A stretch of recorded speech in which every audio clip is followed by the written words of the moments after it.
Hi guys, it's me, Raymart, and welcome to our vlog. Para sa ating video, kasama natin si Wifey at si RR.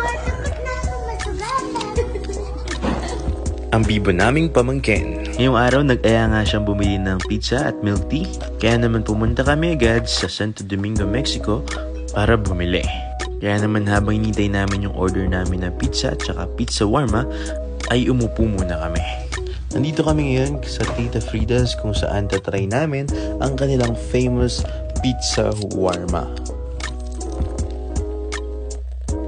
Dito din kami bumibili ni Wifey ng shawarma kung saan mura na, masarap pa. Ayan nga si RR, excited na siyang matikman ng kanilang pizza. Nag-order pala kami ng isang pizza warma at isang Hawaiian pizza. Habang inintay namin ng order, si Wifey naman bumili na ng milk tea para sa aming tatlo. Ayun nga si RR, nagustuhan niya ang kanyang dark chocolate smoothie from Taste from the Greens.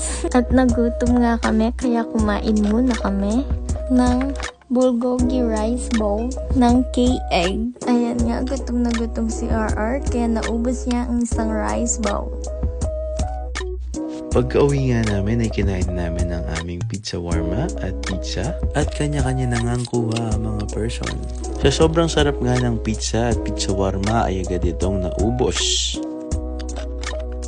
After namin kumain ay nagbanding muna kami sa labas ng bahay. Ayan, picture-picture muna tayo. Kasama din pala namin si Ate Yam-Yam, mga ate ni RR, si Ate Rose, Nanay at Dada. Nung dinner time nga ay naisipan namin na mag-samgyup sa may Santa Lucia, San Luis. Dito nga kami madalas mag-samgyup ni Wifey, kaya lang hanggang ngayon hindi pa din namin alam kung ano yung pangalan ng samgyup place na to. Basta alam namin na masarap. Ayan nga si RR, gusto niya siya yung magluto, kaya naman pinatry natin sa kanya. Kaya lang hindi naluluto na maayos yung mga meat, kaya sabi ko sa kanya, ako na lang yung magluto. Pero ayaw niyang paawat.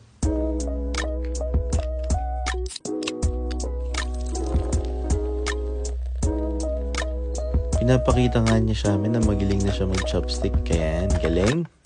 After namin kumain, sobrang busog namin. Kaya naman inantok si Ate Yam-Yam. Kaya naman nagkaya na kaming umuwi. Yun lang. Bye-bye.